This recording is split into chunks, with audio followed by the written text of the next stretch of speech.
আল্লাহর সঙ্গে কৃত ওয়াদা ভঙ্গ করে তারা ক্ষতিগ্রস্ত। আল্লাহ রাব্বুল আলামিন বলেন কুরআনুল কারীমের 2 নম্বর সূরা সূরাতুল বাকারার 27 নম্বর আয়াত আল্লাহ রাব্বুল আলামিন বলেন আল্লাযীনা ইয়ানকুদুনা আহদাল্লাহি মিন বা'দি মিসাকিহি ওয়া ইয়াকতাউনা মা আমারাল্লাহু বিহি وَيَقْطَعُونَ مَا أَمَرَ اللَّهُ بِهِ أَن يُوصَلَ وَيُفْسِدُونَ فِي الْأَرْضِ أُولَئِكَ هُمُ الْخَاسِرُونَ আল্লাহ রাব্বুল আলামিন বলেন আল্লাযীনা ইয়ানকুদুনা আহাদাল্লাহ, যারা আল্লাহর সাথে কৃত ওয়াদা ভঙ্গ করে। যারা কি করে? আল্লাহর সাথে কৃত ওয়াদা ভঙ্গ করে। আল্লাহর সাথে কৃত ওয়াদা কি? আমার ভাইরা, আমি আপনি এই দুনিয়াতে আসার আগে রূহের জগতে, অর্থাৎ যখন আমরা হযরত আদম আলাইহিস সালাতু ওয়াস সালামের কি ফিঠে, তখন আল্লাহ রাব্বুল আলামিন আমার আপনার থেকে একটা ওয়াদা নিয়েছেন। কি নিয়েছেন? একটা ওয়াদা নিয়েছেন। সেই ওয়াদাটা কি? আল্লাহ রাব্বুল আলামিন বলেছেন আলাস্তু বিরাব্বিকুম, আল্লাহ তাআলা সকল বনি আদমকে একত্রিত করে পৃথিবীতে যত বনি আদম আসবে, কিয়ামত পর্যন্ত যত কি বনি আদম আসবে, আল্লাহ তাআলা সবাইকে একত্রিত করলেন। করার পর আল্লাহ তাআলা ওয়াদা নিলেন আলাস্তু বিরাব্বিকুম, আমি কি তোমাদের রব নই? তখন সবাই কি বলল? ক্বালু বালা, ক্বালু বালা, অবশ্যই আপনি আমাদের রব। কিন্তু দুনিয়াতে আসার পরে আল্লাহকে রব বলে স্বীকার করে না, এরকম অসংখ্য নাফরমান আছে না নাই? রব মানে কি? রব মানে পালন কর্তা। রব মানে পালন কর্তা, যিনি আমাকে লালন পালন করেন, আমার যা দরকার যিনি দেন, তিনি হলেন আমার রব। তিনি আমার রব। একটাবার চিন্তা করেন না ভাই, দুনিয়াতে 1 ঘন্টা যারা আইসিইউতে থাকে, 1 ঘন্টা অক্সিজেনের দাম কত হাজার টাকা? কথা বলেন না কেন? ঠিক না? করোনার সময় ঘন্টায় 10,000 না 12,000 টাকা করে গেছে। যখন করোনা হয়েছে 2020 সালে, 1 ঘন্টা অক্সিজেন কোন কোন হাসপাতাল 12-13,000 টাকা করে নিছে। 10,000 টাকা 12,000 টাকা নিচে কি নাই? আর দেখেন আল্লাহ তাআলা 24 ঘন্টা আমাকে আপনাকে অনবরত কি বিনা পয়সা অক্সিজেন দেয় কি দেয় না? তিনি আমার রব। যিনি আমি না চাইতে যিনি আমাকে রিজিক দেন, তিনি আমার রব। কথা বলেন ঠিক কিনা? কিন্তু দুনিয়াতে আসার পরে আমরা আল্লাহকে রব হিসাবে মানি, এরকম অসংখ্য নাফরমান আছে না নাই?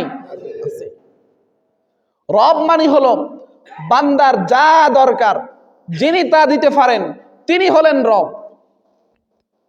বান্দার যা দরকার, বুঝেন, যা দরকার যিনি দিতে পারেন তিনি হলেন কি? রব। তিনি রব। রব মানে পালন কর্তা। আমার লালন পালনের জন্য যা দরকার যিনি দেন তিনি কে? রব।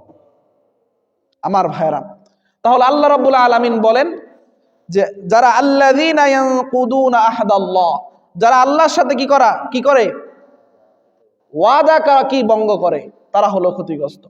এরপর আল্লাহ রাব্বুল আলামিন বলেন ওয়ায়াকতাউনা মা আমারাল্লাহু বিহি আইয়ুসালা ওয়া ইউফসিদুনা ফিল আরদ। 2 নম্বর হলো যারা যেই সম্পর্ক আল্লাহ তাআলা রক্ষা করার জন্য নির্দেশ দিয়েছেন তারা তা ছিন্ন করে। অর্থাৎ আত্মীয়তার সম্পর্ক ছিন্নকারী আছে না নাই? কথা বলেন আছে না নাই? দুনিয়ার সামান্য সম্পত্তির জন্য আত্মীয়তার সম্পর্ক ছিন্ন করে এরকম ব্যক্তি আছে না নাই সমাজে? দুনিয়ার সামান্য 1-1.5 হাত সম্পত্তির জন্য আত্মীয়তার সম্পর্ক ছিন্ন করে এরকম নামদারি মুসলমান আছে না নাই? আল্লাহর নবী মুহাম্মদুর রাসূলুল্লাহ সাল্লাল্লাহু আলাইহি ওয়াসাল্লাম বলেন লা ইয়াদখুলুল জান্নাতা কাতি', যেই ব্যক্তি আত্মীয়তার সম্পর্ক ছিন্ন করবে ওই ব্যক্তি জান্নাতে প্রবেশ করবে না, ওই ব্যক্তি জান্নাতে প্রবেশ করবে নাউজুবিল্লাহ। তাহলে দেখা যায় দুনিয়ার সামান্য সম্পদের লোভের জন্য, দুনিয়ার সামান্য 1 হাত 1.5 হাত 1 কড়া 2 কড়া 1 বিঘত 1খানি সম্পত্তির জন্য যারা আত্মীয়তার সম্পর্ক ছিন্ন করে, রাসূল বললেন এরা একজনও জান্নাতে যাবে না। নাউজুবিল্লাহ।